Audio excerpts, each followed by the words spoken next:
George Hilo, no longer with the Michigan football program. Shouldn't be a surprise to anybody, but we've been speculating about this for about 2 weeks when it looked like Chris Partridge was going to get hired. Then he did get hired. Partridge, coming from Ole Miss, is Michigan's new linebackers coach. Maybe will help out elsewhere in the program. Name, image, and likeness, recruiting, hell, maybe even special teams.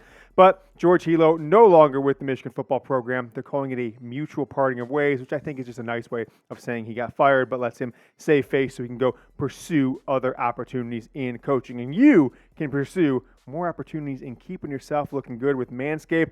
Amazing men's grooming products, including their new line of beard products. If you want to look good right around here, folks, Manscaped, go check out their beard products, manscaped.com. 20% off and free shipping using promo code GOBLUE. We are going to talk all things Michigan football coming up right now.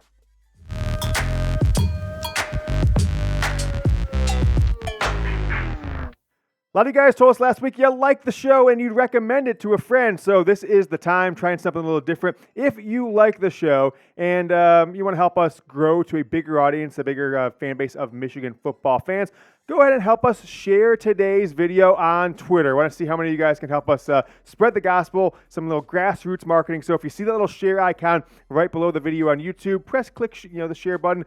Share on Twitter, and then go ahead and post to Twitter, or likely share the link and the title of today's video. If you want to tag me, though, at James Yoder, I will follow back anybody, if I don't follow you already, who does this, and we'll retweet you and give you guys a shout-out coming up on a show early next week, either Monday or Tuesday. So help the show out. Go ahead and tag us, tag me at James Yoder when you share today's show on Twitter.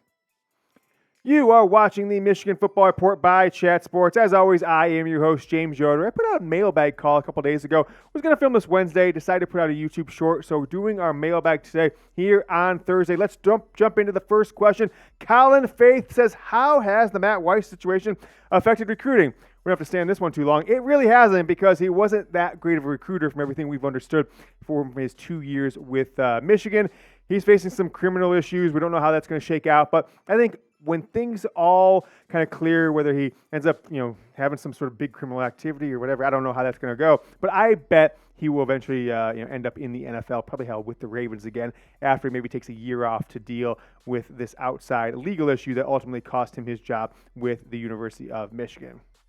Coming in from our Facebook page, Luis Pop says, will Michigan have 2,000-yard rushers in 2023? And it's a hell of a question, because they almost did it last year in 2022, despite all the injuries. I mean, Blake Corum missed the last, 3.5 games of the year. Donovan Edwards missed 4 or 5 games throughout the middle part of the season. Hell, even the Illinois game, second to last regular season game.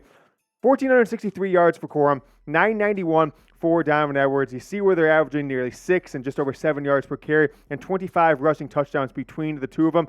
I think it's a good question, Lewis. I think it's probable, right? I don't see any reason why it shouldn't happen. Now, the only reason why it won't, at least in my opinion, is if Michigan does not use the two players properly. They either hand off too many times to Blake Corum, like they did much of last year, or potentially there are injuries like we saw last year. But unless one of the guys misses 4 or 5 games, which of course we're at in 2022, unless somebody misses 4+ games, I think that it should be a shoo-in for both these guys who have 1,000 yards rushing. So really good question from Luis Pap, coming in from our Facebook page, facebook.com/HarbaughGoBlue. But I'm asking you guys, go down in the comments. I'll pin this comment beneath today's video, so just kind of reply to that pinned comment. Predict the 2023 rushing yard totals for both Blake Corum and Donovan Edwards. Head down to the comment section, reply to my pinned comment. Let me know what you think on this question. Next question coming in from Boosa Pig. He says, what do you think the QB situation will look like in 2024? I think that's Davis Warren, will be starting. Or do you think we'll bring in a freshman or a transfer to step in and run the offense? Love the show, James. Go Blue. That's from Boosa Pig. I am going to address this question, talk about the future of the Michigan football quarterback room. But before we do, we got some breaking news in my ear. Want to make sure you guys know about this. Breaking news, folks.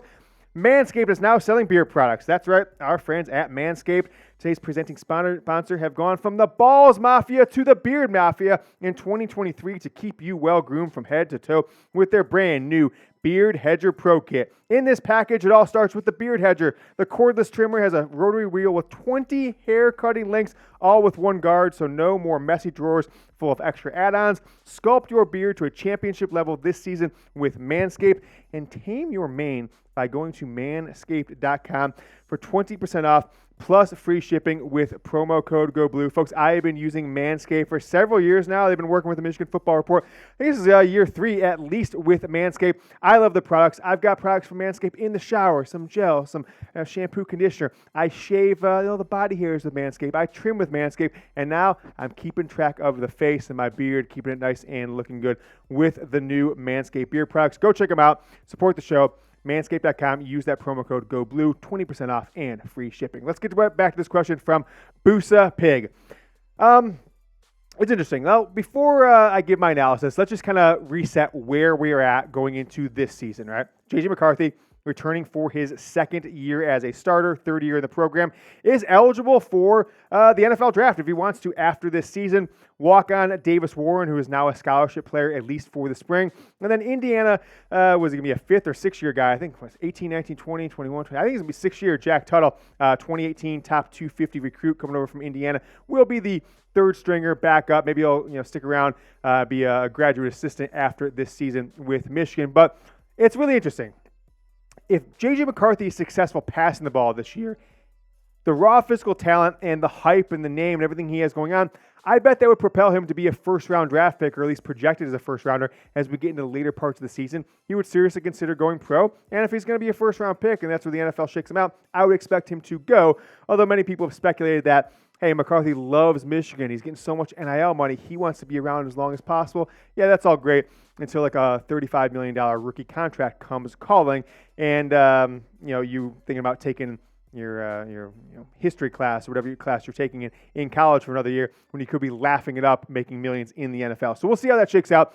If he leaves after 2023, I think Michigan either needs to make a decision. Are they absolutely convinced that Davis Warren is a championship-level quarterback? If they're not, which who knows at this point, they really need to hammer the transfer portal, get one of these high-impact guys after this season, whether it's be a one-year stint or someone who can come in and maybe they've had success elsewhere. You've got 2 years left. JJ McCarthy's leaving. You can be the guy to lead Michigan to a 4th and then a 5th college football championship appearance, win over Ohio State, et cetera, if this 2023 season shakes out as expected for Michigan. But I'll ask you guys the question while you're on. Just give me a Y for yes and for no down below in the comments. Will J.J. McCarthy be a first-round NFL draft pick either after this season, so the 2024 draft, or if he sticks around for 4 years, the 2025 draft? No matter when it is, when he gets drafted, first round, yes or no, let me know below.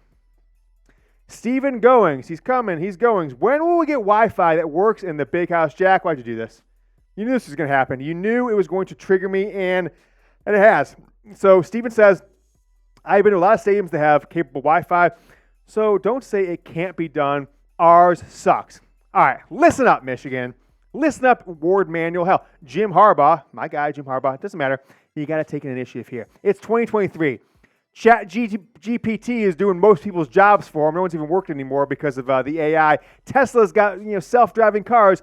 Michigan can't figure out how to get Wi-Fi in the stadium like it's 2002. This is unacceptable at this point.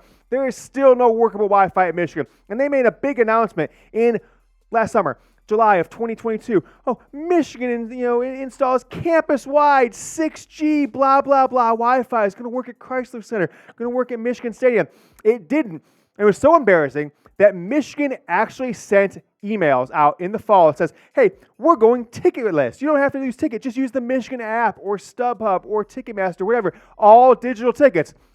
Jack, do you know by the time the game 2 came around, the Hawaii game, the game I went to last year, night game, Thursday and Friday of that week, they said, you know what? We realized that we said you don't need to print out your tickets anymore, but our dummies, yourselves, didn't go test the Wi-Fi. It still doesn't work, so we had all these people trying to get on their app and get their tickets when they're right around the stadium, a half mile away from the stadium. No one can do it. I heard stories from the opener last year. People had to walk a quarter mile away, 15 minutes away, turn around, get their tickets, download on their phone, some cell signal, come back. It's absolutely absurd. It's absolutely preposterous. If Michigan doesn't have Wi-Fi before too long, Jack, something needs to happen. There needs to be an investigation. I don't know, Gretchen Whitmer needs to resign as governor. Something needs to happen because it's unacceptable. It's 2023. High-speed internet's been around for 20-plus years, and Michigan still can't get damn Wi-Fi in the stadium. It's unacceptable. I know the old hairs will say, oh, just watch the game. What if I want to get a call from somebody? What if I want to text my friends about the game? What if I want to tweet about the game? Hell, what if I want to check the scores of something else, right? You're at a football game for 3.5, 4 hours. There's literally like 12 minutes of actual gameplay happening in those 4 hours. There's a lot of downtime when you're at a game, 4 or 5 minute commercial breaks. It is what it is. Get the damn Wi-Fi at Michigan Stadium. It is completely unacceptable. I want to give a thank you to Michigan football coach Jim Harbaugh. We are now pen pals. Sent some Christmas cards in early January, actually, because we're slackers, but the Yoder family sent some Christmas cards out. I put Jim Harbaugh on the list.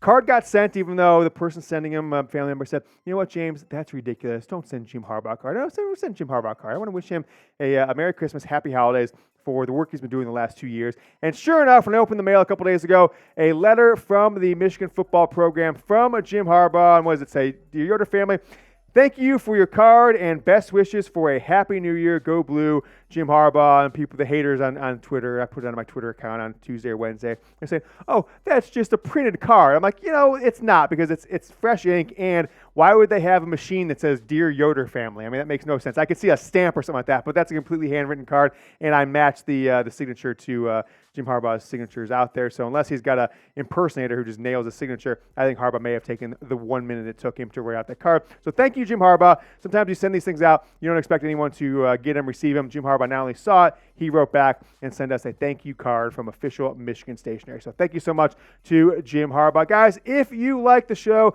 we asked you at the beginning of the show to share it on Twitter, but always recommend it to your friends. YouTube.com/MichiganTV. It's very difficult for a college football focused show to grow audience in the offseason because the casual fan just doesn't seek information as much as the diehard fans. So if you have any diehard fans that are not watching our show, share the link to them. If you got some casuals, say, hey, don't be the last guy to know about stuff that's going on with this Michigan football program.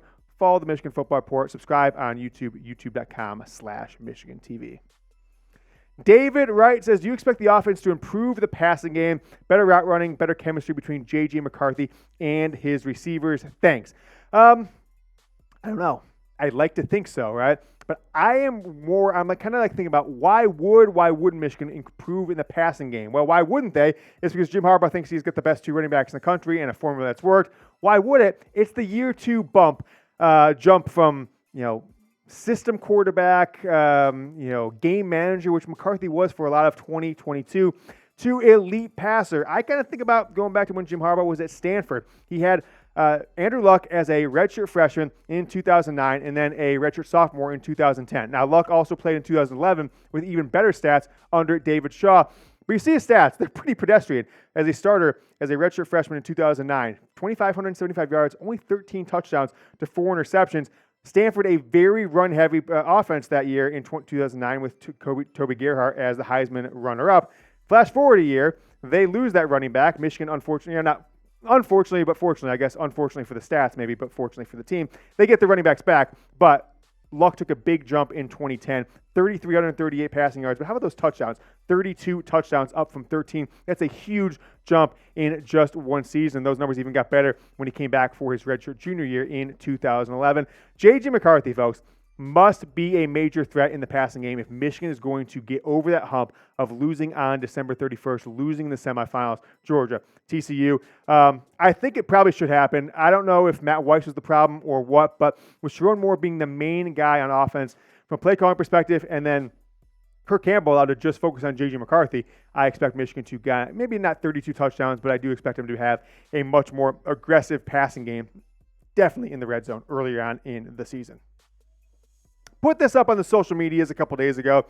The responses were funny. Facebook page on YouTube community. But if you didn't see it on the YouTube community tab, answer now here in the comments your one word to describe Rich Rodriguez's 3 seasons at Michigan. I am going with disaster. But let me know what you guys think. Get down in the comments. Let me know your one word reaction to those 3 years, 2008, 9, and 10. Rich Rod was the head coach at Michigan. David says, hey, James, why no long-term contract for Harbaugh yet? Do you think that potential uncertainty is keeping Jaden Davis or other recruits from signing on? P.S. Who do you think Michigan's toughest player is in the Harbaugh era? So, couple good questions there. I think the why no long-term contract, because for some reason, Warde Manuel and the powers that be at Michigan want the NCAA investigation to be over with before they sign a new contract. Doesn't make much sense to me, but it is what it is.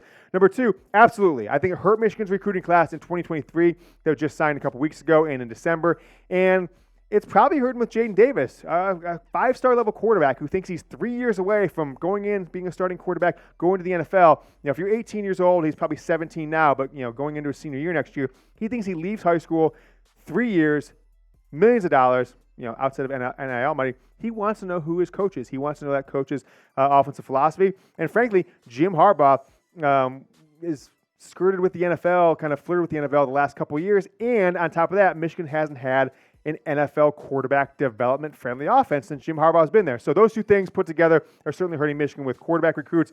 3 straight classes, 2024 will be 3 straight classes without an elite-level quarterback since JJ McCarthy, if someone like Jaden Davis or others don't sign with Michigan. Toughest player in the Harbaugh era?